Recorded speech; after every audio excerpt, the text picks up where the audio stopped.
德国乐迷闲了半年多，他们还有好多话想说，说说他们自己喜欢的，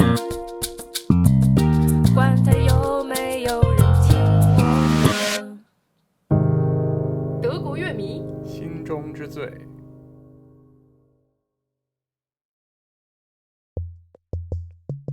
Hi Max. Hello.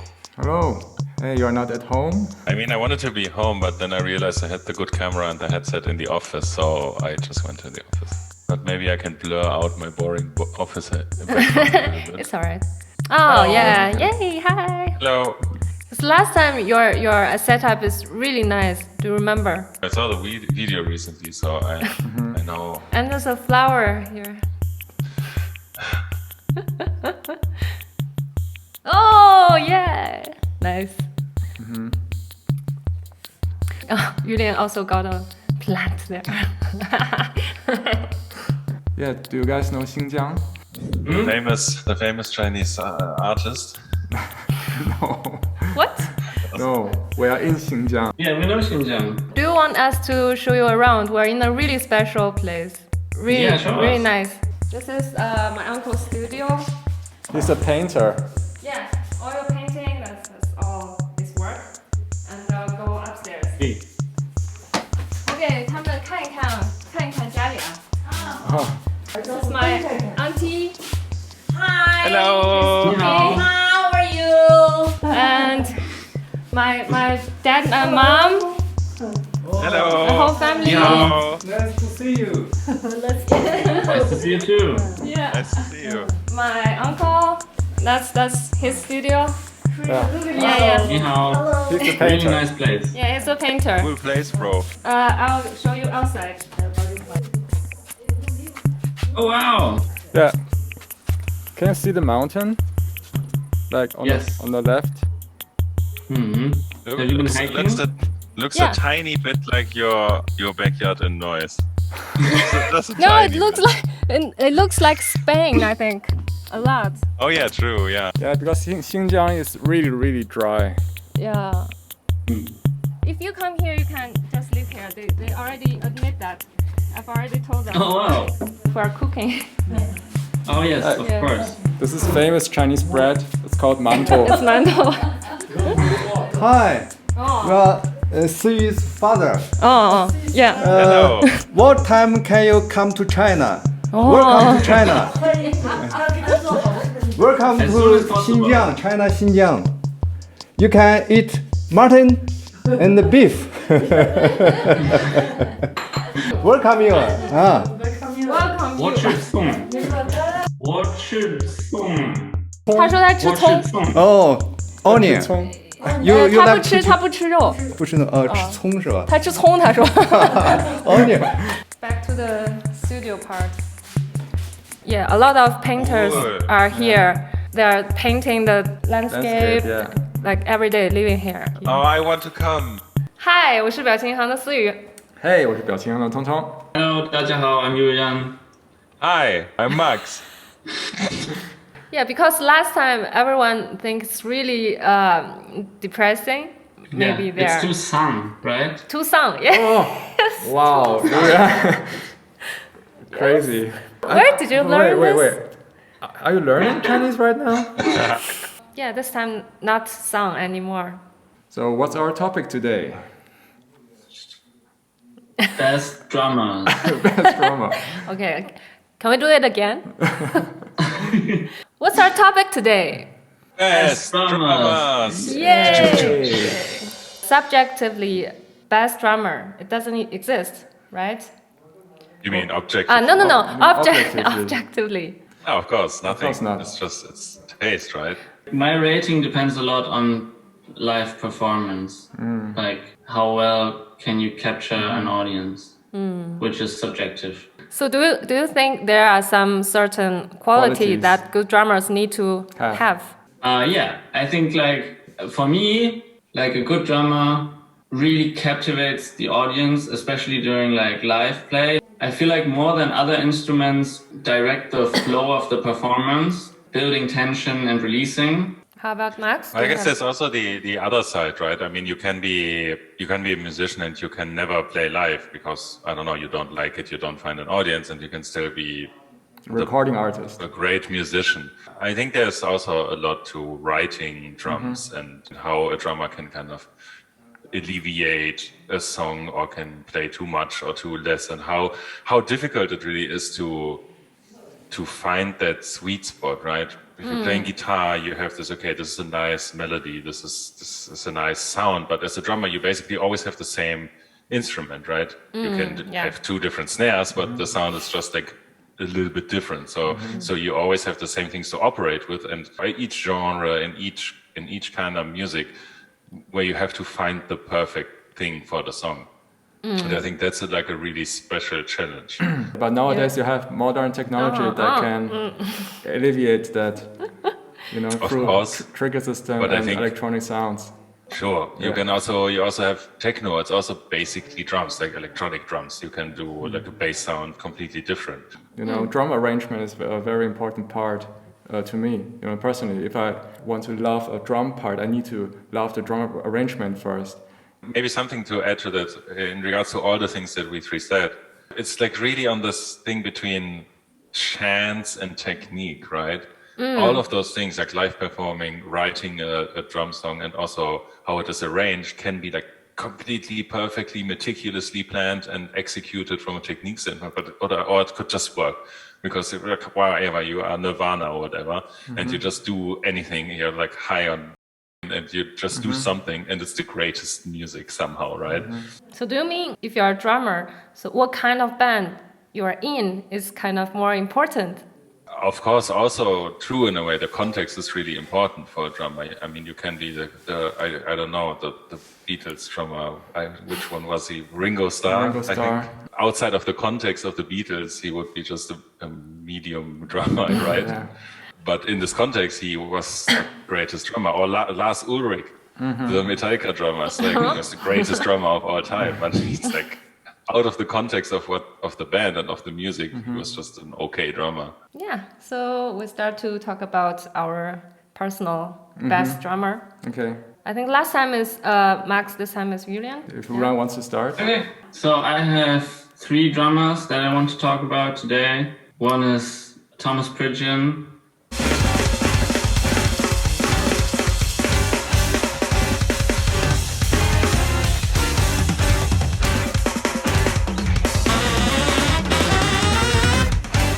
Especially like his tenure at Mars Volta. And then the second one is John Karel for his time at Number 12 Looks Like You and touring with Horst the Band mostly.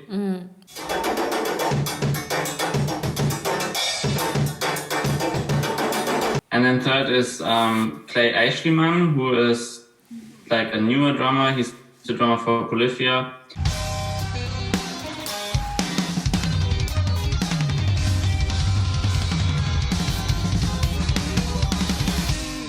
I guess I start with the third one first. So Clay Aeschliman really represents well like the type of drumming that I enjoy. I don't even know how to describe it because I'm so bad at like technical details about drum. But I feel like I really like cymbal heavy drumming. Okay. Obviously, I really like very syncopated and kind of hectic and maybe asymmetrical drumming styles with weird time signatures. And then for John Karel, it's like a really emotional connection because especially on the album Mongrel, like the drumming is so central to me because all of the music's really distorted, like kind of difficult to follow, and kind of the drums are holding it all together and like giving it the overall vibe, and they're really, really emotional and fitting really well to the content of the album, like lyrical and musical. And then also John Karel was the drummer for Horst the Band for probably my favorite tour of all time, like the Horst the Band World Tour that we also saw in Bochum. I didn't know that was John Karel. Yeah, I think through all of Earth Tour, he was the drummer for Horst the Band and a lot of other tours.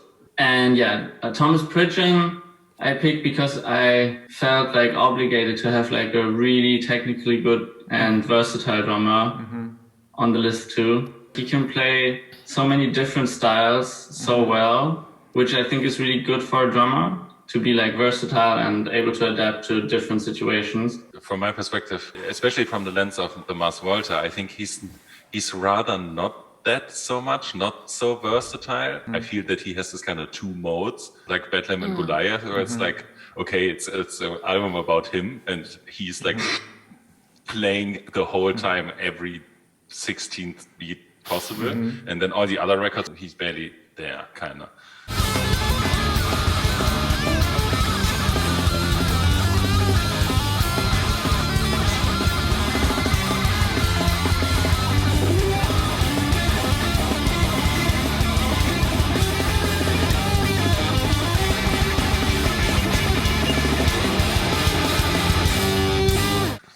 This is, of course, a very superficial analysis, but I feel that he only has this like 100% mode and like 10%. It's kind of true. I guess like for Mars Volta, that's true, but I was more thinking about different genres that he plays. He plays reggae really well, and he played in all those hardcore groups, and then the Mars Volta is very different and like kind of jazzy.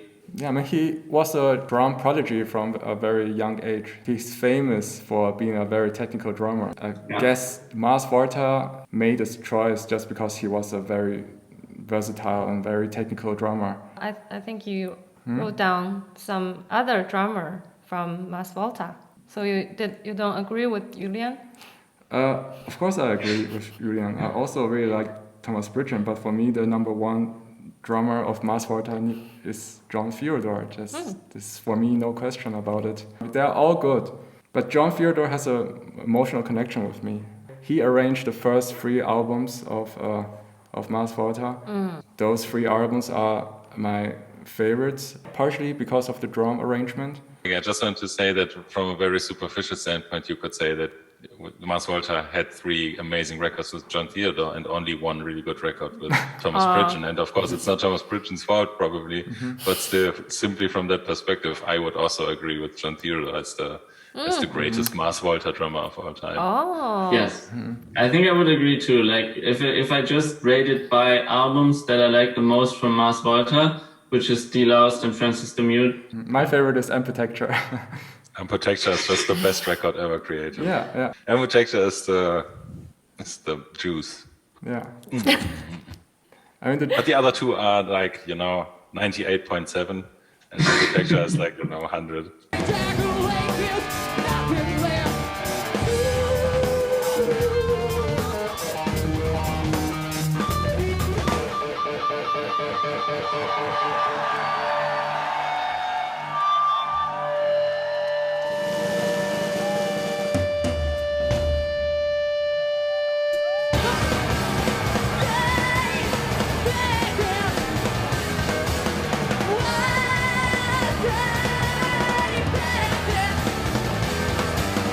I want to add that John Theodore was influenced by a jazz musician called Billy Cobham. He's a jazz rock drummer who played in a fusion sort of rock band.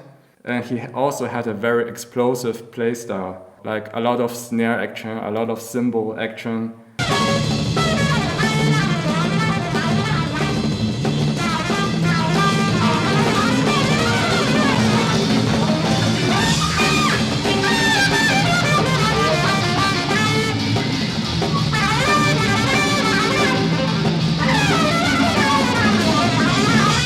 Another thing that John Theodore was influenced by was Haitian music. Because his dad is from Haitian, it involves a lot of voodoo rituals, which has a lot of dancing, sacrifices. It's very passionate and not contrived. That's kind of true to also his play style. He's very much an organic drummer.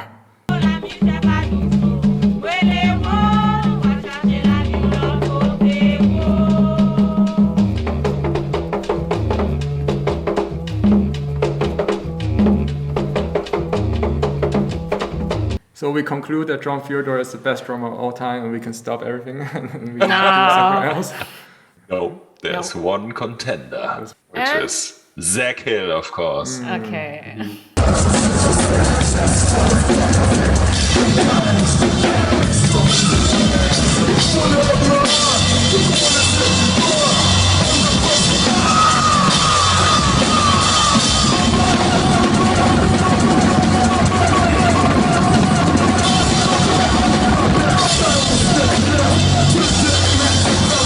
the one side, Zach Hill is not necessarily the drummer that I listen to the most in regards of output. I mean, he collaborated with a lot of bands. My favorite of that would be Hella, of course, like super math rocky, hectic, unforgiving music, but he also made a lot of different music. Now he's very well known for his work with Death Grips, a band that, to my absolute surprise, is very successful. To me, Death Grips is so strange that I still have problems listening to it.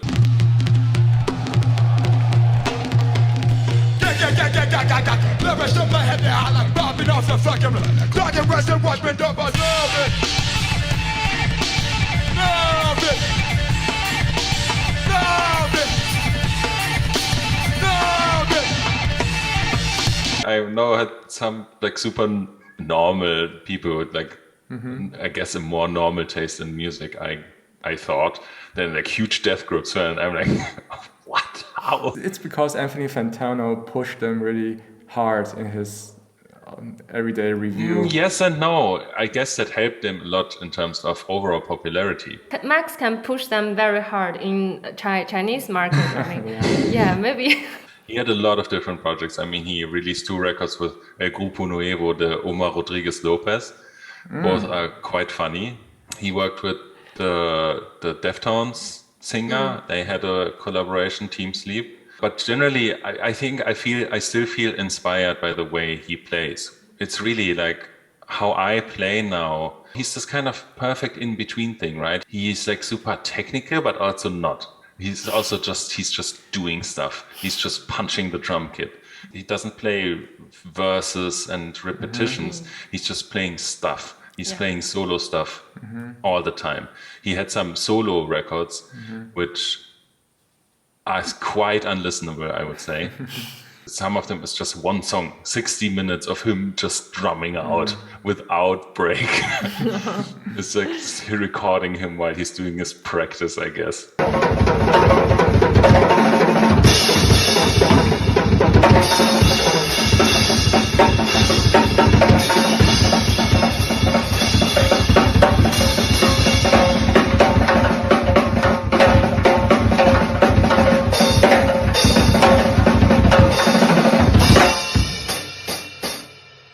He seems so unstructured, but then if you see some of the very rare Hella live recordings, you see that he's actually playing the same things again on the record. He has a structure in his head, apparently, that makes it possible for him to repeat the things that he plays, even though it seems like it's completely made up. And also other stuff that Zach Hill does with the guitar-drum combo.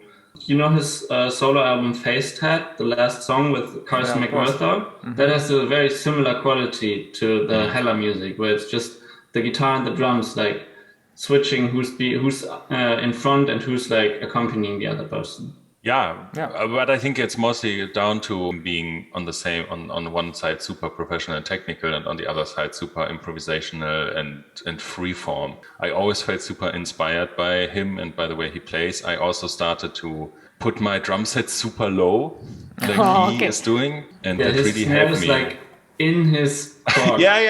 And I play exactly the same way now. For me, Zach Hill is this kind of outstanding drummer person, right? I think other artists for me are more in the context of the band. For example, I also wrote down Daniel Tracy. He's the drummer of Deafheaven.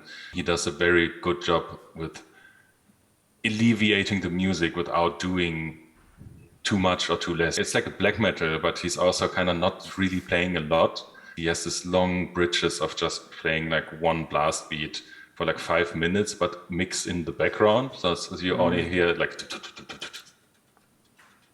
But then he does something else. Then there's like a break or some kind of switch up and change. But it's so subliminal, and it fits so perfectly into this sound that on the one hand sounds so big and wall of soundy, but then when you go into the small things, I think it's really fragile.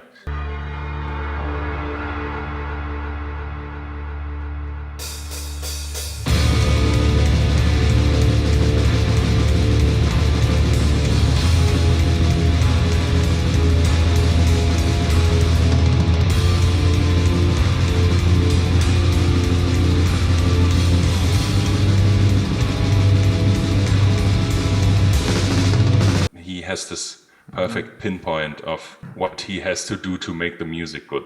And then on the other hand, I have Matt Garstka, the drummer of Animals as Leaders, is kind of the counterpoint. It's like this super technical, crazy good drummer.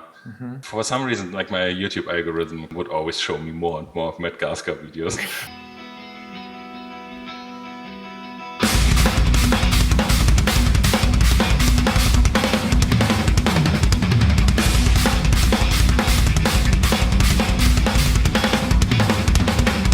But also, in a way, I feel with these ultra technical musicians, it comes to the point where like, ironically, they are so interchangeable in a way.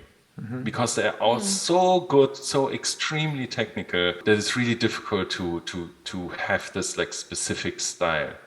I feel with musicians generally, and also with drummers from like the other end, like not so technical, more, I guess, emotional and intuitive drummers, it would be way more difficult to switch them with someone else, because they have this very defined style. And I feel when you get more and more technical to the point where it's just like perfect beats all the time, then it's kind of okay, you can put a robot on there, right? But I said it before, like Lars Ulrich and also Joey Jordison. I mean, of course, they are not the greatest drummers, but I think for drumming and for specific genres of music, they did more than many other musicians. For example, looking at Joey Jordison, Slipknot as a whole, but also Joey Jordison, he was known as this kind of best drummer because he was so fast, he was so technical, because usually those kind of technical things are only interesting to other musicians. But Slipknot made this kind of metal, hard metal, like mainstream.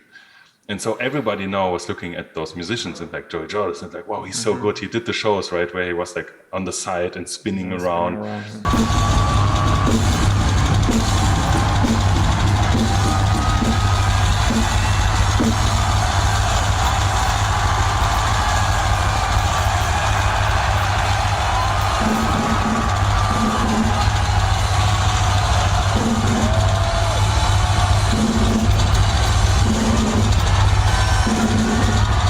And it's like everybody thought he was the best drummer in the world, because now everybody was suddenly looking at those musicians and those drummers.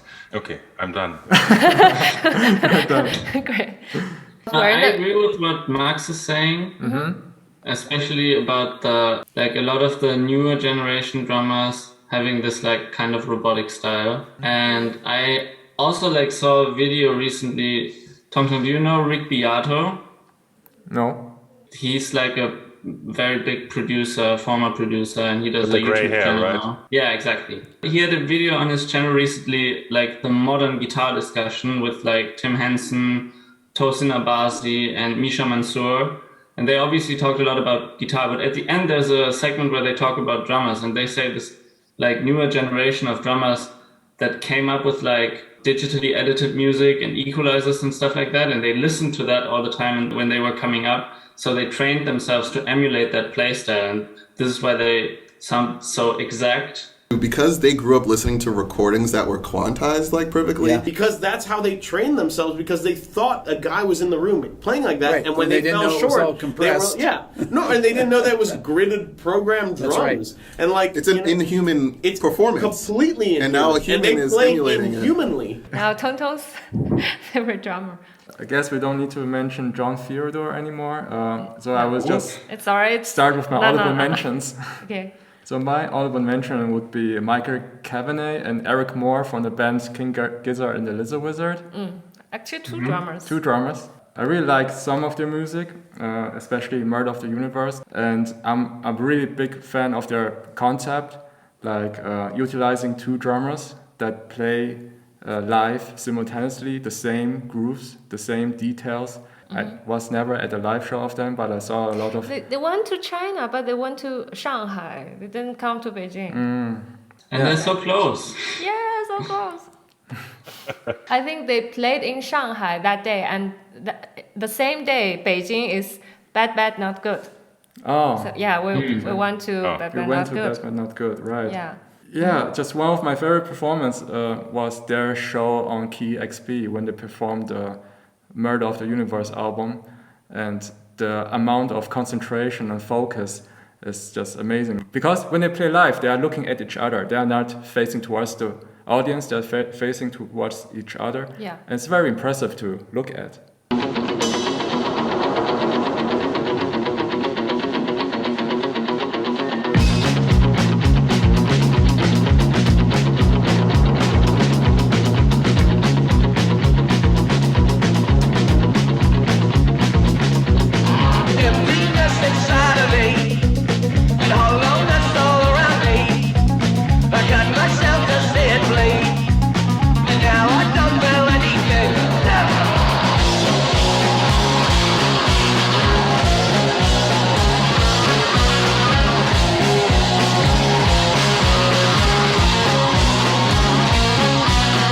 The small details, the snare rolls, the cymbals, and they use, interestingly, very crappy cymbals. They put holes in it. They break it to sound crappy or lo-fi if you want. And they use very cheap microphones on their recordings. I mean, with that band, it's like part of the concept, right? The whole band's approach to instruments is very DIY, but like they build their own guitars and stuff. Another honorable mention would be Ian Chang.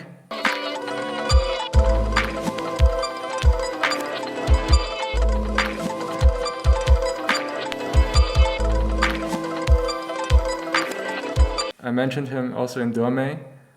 He's the drummer of Sunlux. Yeah, we said he's our ideal drummer. Do you remember? Yeah, I always. I remember. Yeah, he's always someone I always refer to when someone asks me who my ideal drummer is. Well, actually, we brainwashed our drummer because of this guy. We brainwashed him, and now he bought a Soundhouse trigger system. So. Ian Chang is using a very modern trigger system that can create very dynamic electronic sounds.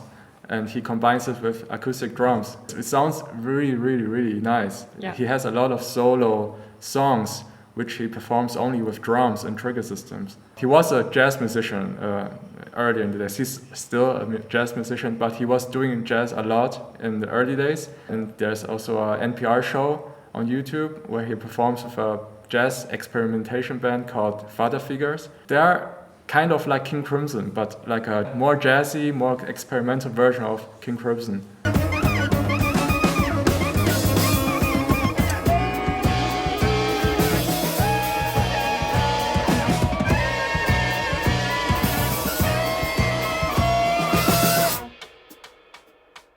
I think Ian Chan is the only drummer who plays solo, but you can still enjoy his playing. I think for him it's like that. Yeah, for you it's Zach Hill, for me it's Ian Chang. Yeah. Do you think a good drummer always has to be in a band, like play with other musicians? Do you enjoy solo drumming? Solo drum artists. So I think it's a difficult question, actually. I think as a drummer, I like to watch people drum, but I think the instrument drums really works better within the context of other music. I mean, of course, you can do like a street performance, right? That's also very nice, but it's also not so much for the musical context. Yeah, it becomes almost acrobatic at that point. Yeah, acrobatic. Yeah. I mean, when it comes to drums, I always start to appreciate the music first that the drum is embedded in. Okay, and another honorable mention, I still have you one. okay, sorry. I still have one. I have John Stanier from Battles. Oh, yeah. He's also one of my all-time favorite. He has a very distinctive style, you know, not just musically, also visually. He has his cymbal really like way up, I know. you know? It's really super high. It looks ridiculous sometimes, but he has a really good reason for it. He says that he doesn't want to use the cymbal a lot. Because it's easy to use a lot of cymbals, in his opinion. So that in this way, he puts more effort. Yeah, it wants to make it more thinkable. More. Yeah. He said in the interview he wants to use it as a marker.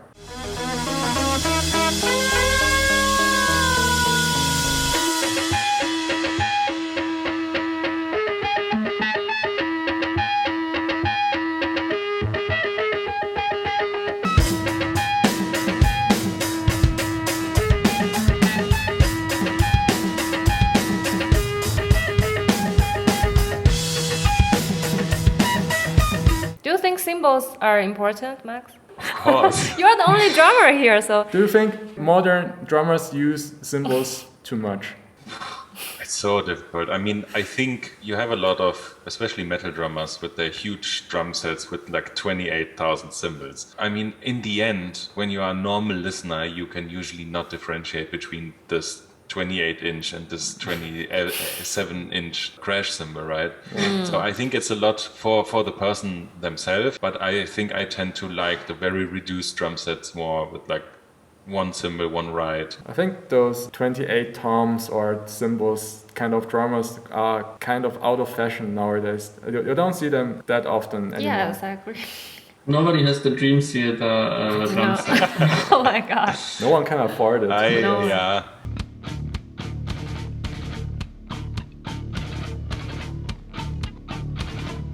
It was pretty popular in 80s, I guess. Yeah. That was the pinnacle. Musicians are more rich in the 80s. Yeah, true. Do you have more honorable mentions? Yeah. Yeah.